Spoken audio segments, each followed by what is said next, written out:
Hi, Gilkey Geckos. I'm excited to read aloud to you today. I hope all of this, with all the sickness being around and all the germs, everybody's doing well. This is kind of the first time I've ever taped myself reading, so this is a first for me. I'm learning lots of new technology things over these weeks off, so that's something new I'm learning. So I'm going to read to you one of my favorite books. It's called Iris Sleeps Over. And it's about a little person who wants to spend the night with his friend, but he's afraid to take his teddy bear because he's afraid people would make fun of him. So it's a story about how he deals with his fear. So Iris Sleeps Over by Bernard Wobbler. This book also was written back when Mrs. Potter was in 2nd grade, so it's an older book. Iris Sleeps Over. I was invited to sleep at Reggie's house. Was I happy? I had never slept at a friend's house before. But I had a problem. It began when my sister said, "Are you taking your teddy bear along?" "Taking my teddy bear along," I said. "To my friend's house? Are you kidding? That's the silliest thing I have ever heard. Of course I'm not taking my teddy bear." And then she said, "But you never slept without your teddy bear before. How will you feel sleeping without your teddy bear for the very first time?"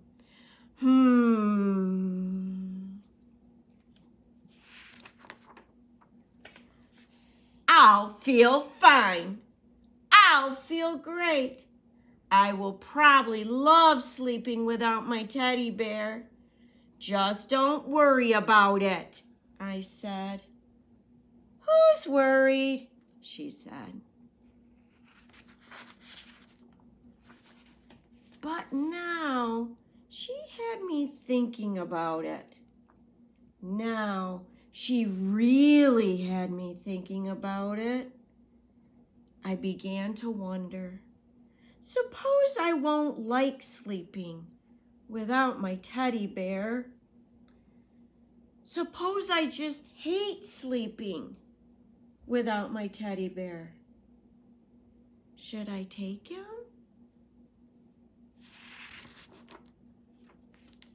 "Take him," said my mother. "Take him," said my father.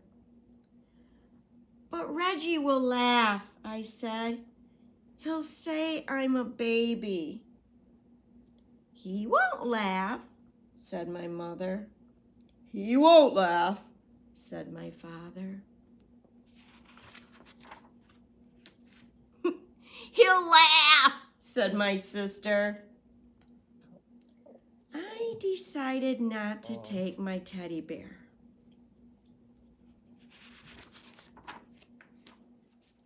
That afternoon, I played with Reggie. Reggie had plans, big plans.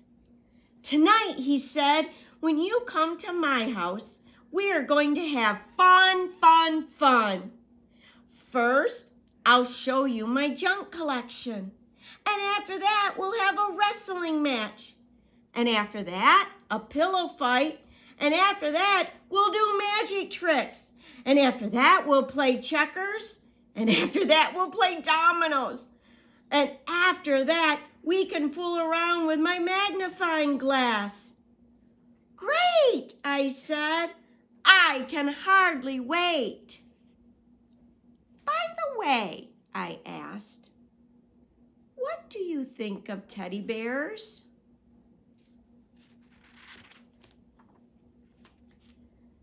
But Reggie just went on talking and planning as if he had never heard of teddy bears. And after that, he said, "Do you know what we can do after that? I mean, when the lights are out and the house is really dark, guess what we can do? What? I asked. We can tell ghost stories. Ghost stories? I said. Ghost stories, said Reggie. Scary, creepy, spooky ghost stories. I began to think about my teddy bear. Does your house get very dark? I asked. Uh-huh, said Reggie. Very, very dark? Uh-huh, said Reggie. By the way, I said again, what do you think of teddy bears? Suddenly, Reggie was in a big hurry to go someplace. See you tonight, he said. See you, I said. I decided I'm going to take my teddy bear.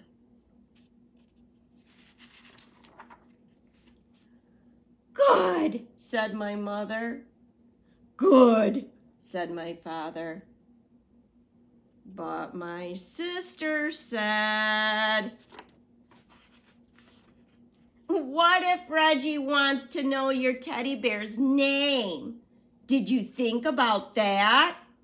And did you think about how he will laugh and say, Tata is silly baby name, even for a teddy bear? He won't ask, I said. He'll ask, she said. I decided not to take my teddy bear. At last, it was time to go to Reggie's house. Good night, said my mother. Good night, said my father. Sleep tight, said my sister. I went next door where Reggie lived.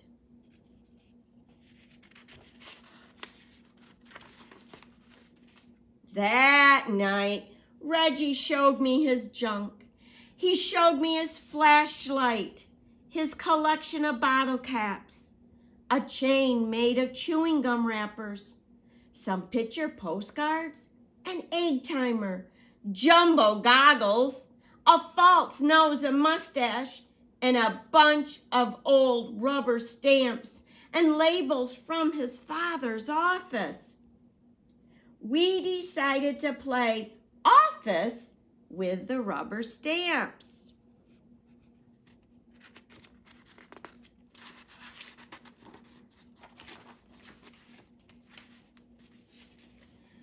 After that, we had a wrestling match.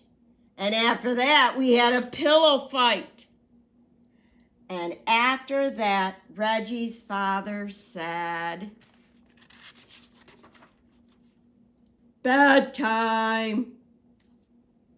Already, said Reggie. Alrighty, said his father. We got into bed. Good night, said Reggie's father. Good night, we said.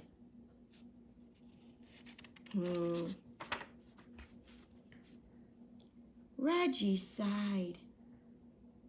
I sighed.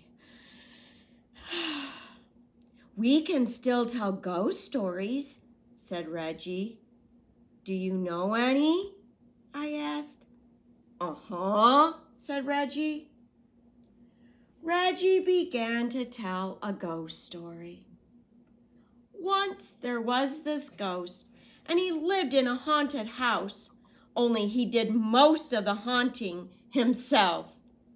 This house was empty except for this ghost, because nobody wanted to go near this house. They were so afraid of this ghost. And every night, this ghost would walk around his house and make all kinds of clunky, creepy sounds. Harumph, harumph, like that.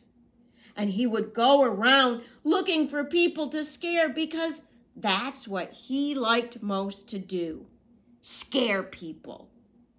And he was very scary to look at. Oh, was he scary to look at. Reggie stopped. "Are you scared?" he asked. "Uh-huh," I said. "Are you?" "What?" said Reggie. "Are you scared?" "Just a minute," said Reggie. "I have to get something." "What do you have to get?" I asked. "Oh, something," said Reggie. Reggie pulled something out of a drawer. The room was dark, but I could see it had fuzzy arms and legs and was about the size of a teddy bear. I looked again. It was a teddy bear. Reggie got back into bed. "Now, about this ghost," he said. "Is that your teddy bear?" I asked. "What?" said Reggie. "Is that your teddy bear?" "You mean this teddy bear?" "The one you're holding," I said. "Uh-huh," Reggie answered. "Do you sleep with him all of the time?" "What?" said Reggie. "Do you sleep with him all of the time?" "Uh-huh." "Does your teddy bear have a name?" "Does your teddy bear have a name?" I said louder. "Uh-huh," Reggie answered. "What is it?" "You won't laugh?" said Reggie. "No, I won't laugh," I said.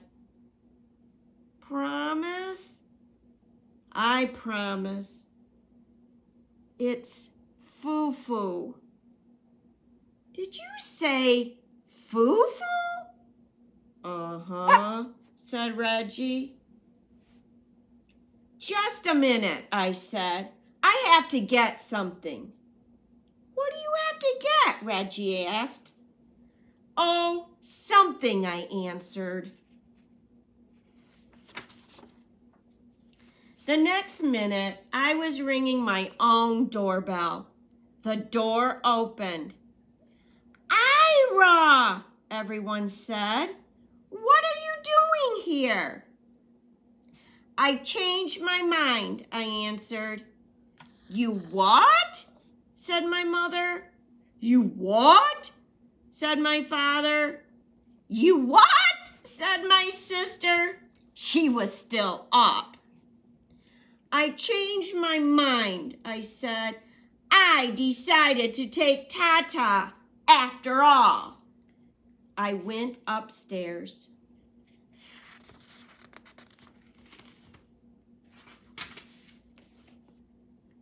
Soon I was down again with Tata.